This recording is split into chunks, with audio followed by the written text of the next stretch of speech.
Aujourd'hui, Ami Lama, je ne viens pas vous donner une opinion, mais plutôt vous demander la vôtre. On va parler pourquoi on en a, pourquoi ça change, et pourquoi on a une telle perception de la chose. J'ai pas vraiment d'avis, juste des interrogations, du coup, eh bien je compte sur vous pour m'éclairer.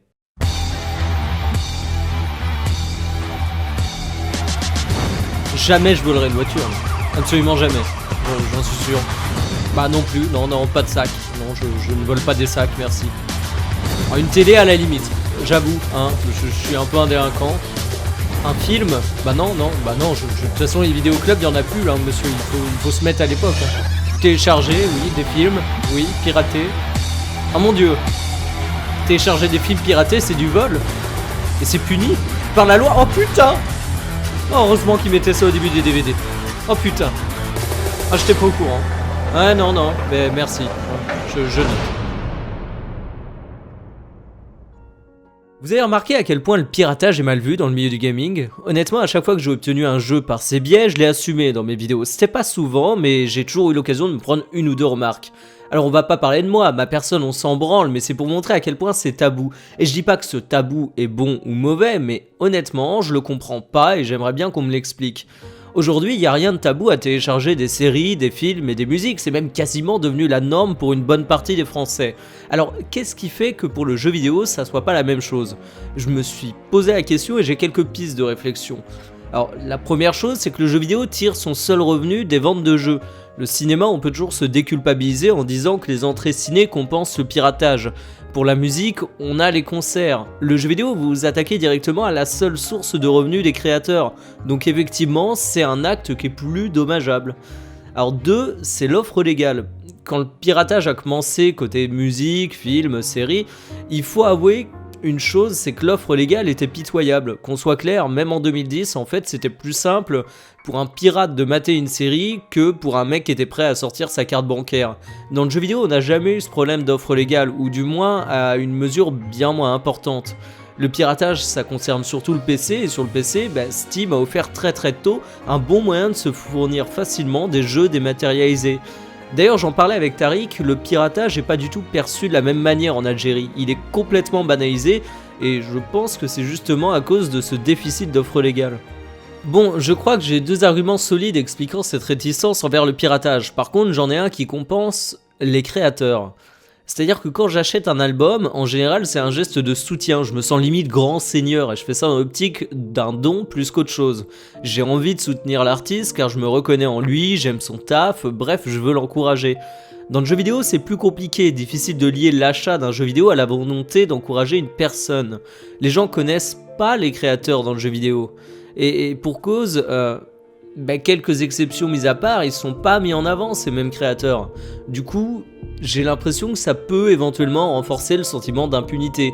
On a le sentiment de voler Electronic Arts, c'est pas je ne sais quel artiste qui finalement ressemble beaucoup moins à une très grosse entreprise sans âme.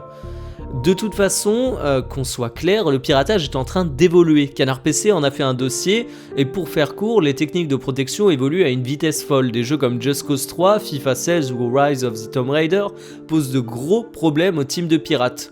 Du coup, on est peut-être à la fin d'une époque. Hein. Je vais défendre une posture atypique, celui du mec qui défend à corps et à cri le piratage. C'est pas mon avis, mais je trouve ça assez drôle d'endosser ce rôle. Alors on a de moins en moins de démos, de plus en plus de communication bullshit autour des jeux. Eh bien le piratage peut être un bon moyen de se faire une vraie idée de la qualité d'un jeu.